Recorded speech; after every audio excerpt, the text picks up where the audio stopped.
8h40.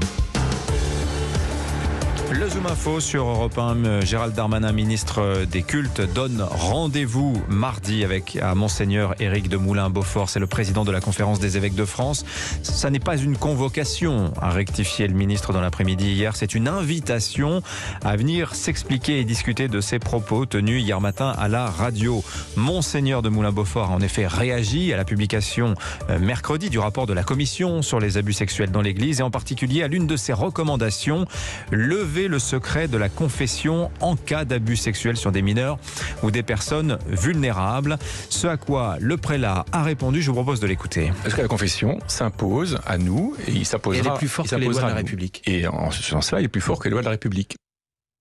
Voilà, la confession s'impose, plus forte que les lois de la République. Depuis, évidemment, les réactions sont très nombreuses, majoritairement négatives. Bonjour, Monseigneur Bruno Valentin. Bonjour, Dimitri Pavlenko. Merci d'être l'invité d'Europe 1 ce matin. Vous êtes l'évêque auxiliaire du diocèse de Versailles.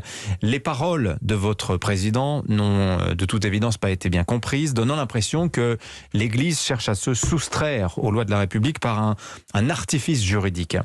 D'autant qu'on sort il y a un contexte aussi, il fait qu'on sort de plusieurs mois de débats sur l'encadrement républicain de l'islam par une charte. Est-ce que vous pouvez nous expliquer en détail ce qu'a voulu dire Monseigneur de Moulin-Beaufort lorsqu'il dit que la confession s'impose, qu'elle est plus forte que les lois de la République ?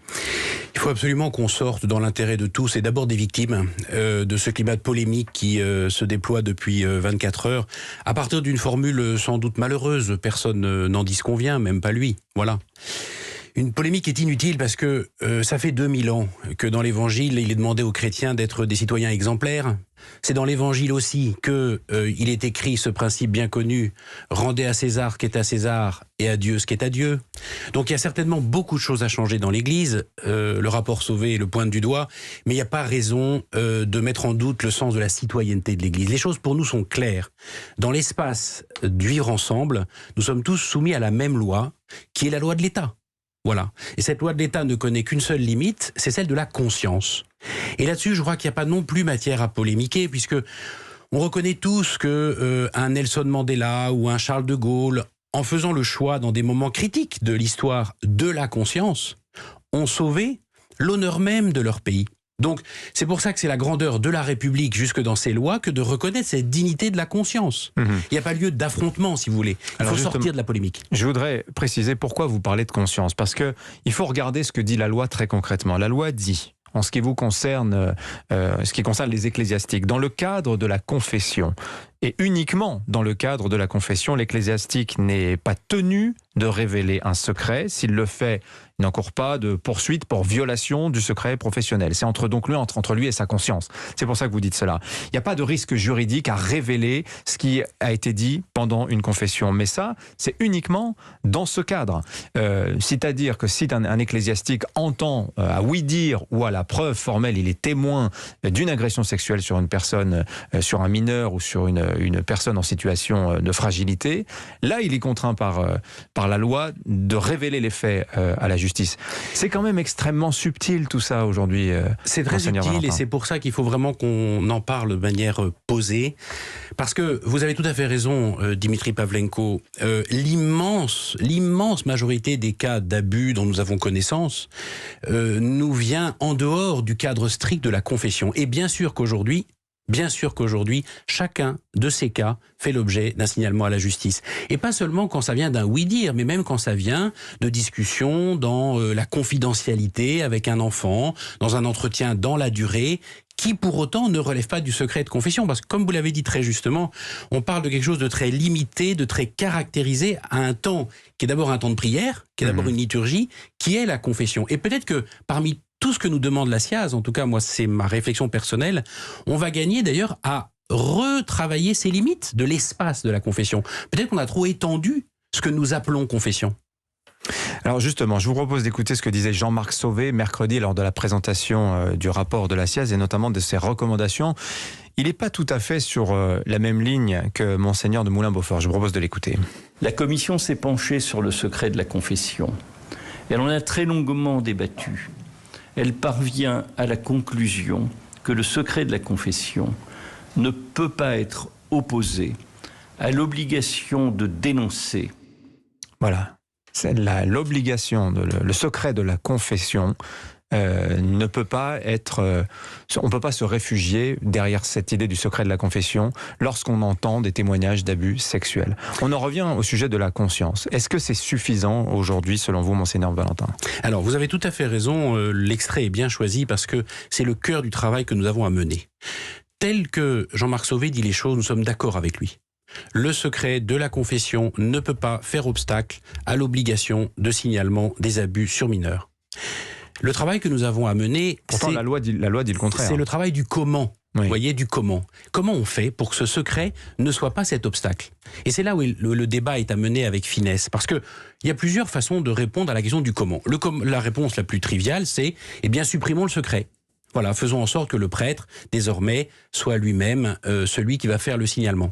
Nous disons, attention à ne pas envisager une solution qui serait pire que le mal. Pourquoi ce serait pire ?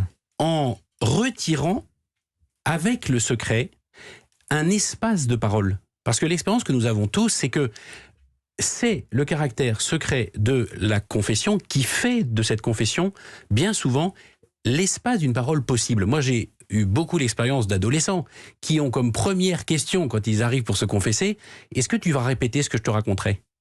Si je leur dis non, si je leur dis oui, si je leur dis ça dépend, évidemment que le dialogue ne part pas sur la même teneur. Donc, vous voyez, nous avons l'expérience que le secret peut au fond ouvrir une brèche dans le mur du silence. Et que on sait, et la commission Sauvé nous l'a réappris, combien ce mur du silence est épais en matière d'abus sur mineurs. Et donc, vraiment, c'est notre question aujourd'hui, c'est de dire, mais est-ce qu'en supprimant purement et simplement le secret, on ne va pas tout simplement fermer un espace de parole et donc desservir ce chemin qu'il faut faire avec les enfants ? On peut retourner l'argument, Monseigneur Valentin. On peut se dire aussi, le fidèle venant se confesser ne dira rien parce qu'il se dit précisément que le prêtre, dans l'intérêt de l'Église, ne souhaitera pas révéler ce qu'il entend. Et ça peut aussi décourager la confession d'une certaine manière. Parfois, la confession, peut-être l'avez-vous ressenti personnellement, c'est un appel à l'aide.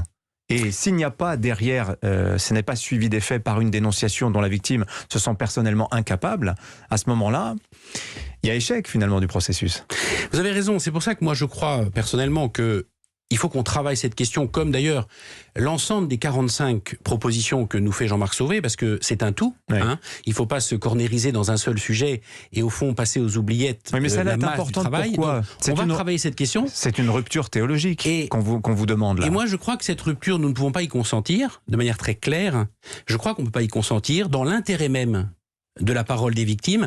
Je crois que le chemin, encore une fois, c'est d'insérer la confession dans un parcours de parole.